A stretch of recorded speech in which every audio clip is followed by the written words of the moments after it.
जीवन में अगर आपको अपना लक्ष्य प्राप्त करना है तो अपनी निगाह अपने लक्ष्य पर ठीक अर्जुन की भांति ही रखनी होगी।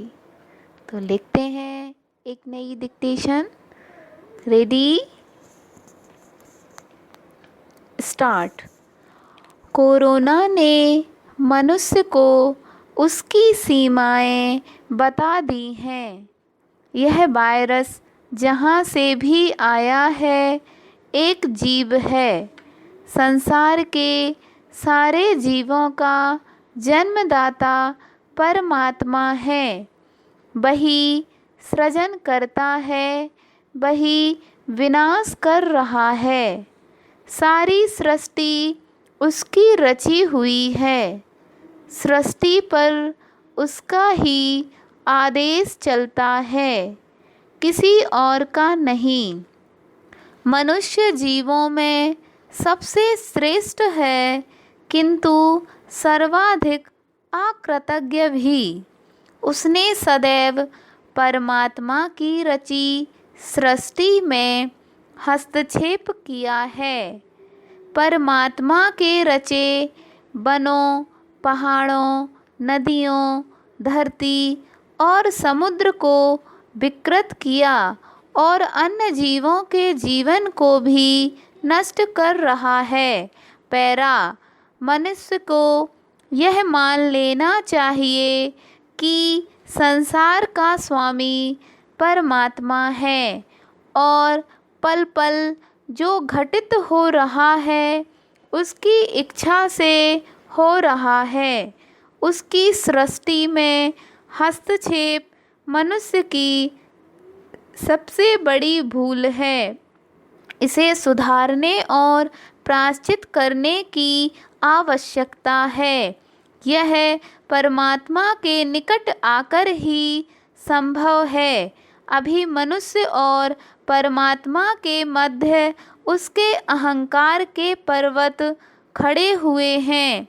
इन्हें गिराना होगा।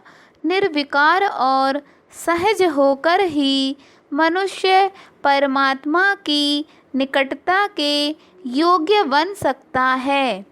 आज विश्व की सारी सरकारें अपने अपने लोगों को मास्क पहनने, एक दूसरे से दूरी बनाने और हाथों को स्वच्छ रखने का परामर्श और निर्देश दे रही हैं।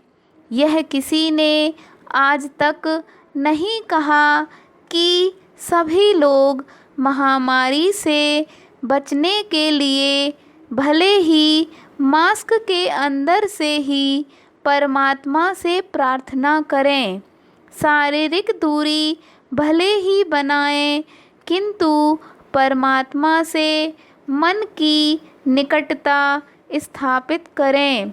हाथों की स्वच्छता के साथ ही अपने मन की कलुषता को भी धोएं। सभी धर्म यह स्वीकार करते हैं कि संसार का पालनहार और तारनहार परमात्मा है। तो अपना अहंकार तोड़कर परमात्मा की शरण में जाना ही सर्वश्रेष्ठ विकल्प बचा है। मनुष्य यह स्वीकार कर ले कि उसकी बुद्धि और ज्ञान अत्यंत सीमित हैं। जब एक परम शक्ति सामने हो तो स्वयं ही सीमाओं का स्वतः ही ज्ञान हो जाना चाहिए। मानव सभ्यता के इस दौर का सबसे बड़ा सबक यही होगा।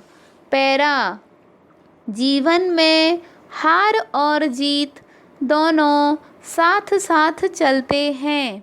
ऐसे में हमें परिणाम की चिंता किए बिना कर्म करते हुए निरंतर लक्ष्य की ओर बढ़ते रहना चाहिए। हारने पर हमें निराशा को जरा भी स्थान नहीं देना चाहिए। यदि हार भी गए तो क्या हुआ, आगे जीत हमारी प्रतीक्षा में बैठी है।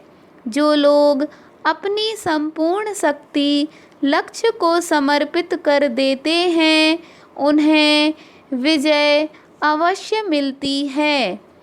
कर्म और उसकी फल प्राप्ति में प्रायः लंबा समय लगता है, जिसकी प्रतीक्षा धैर्यपूर्वक करनी पड़ती है। स्टॉप।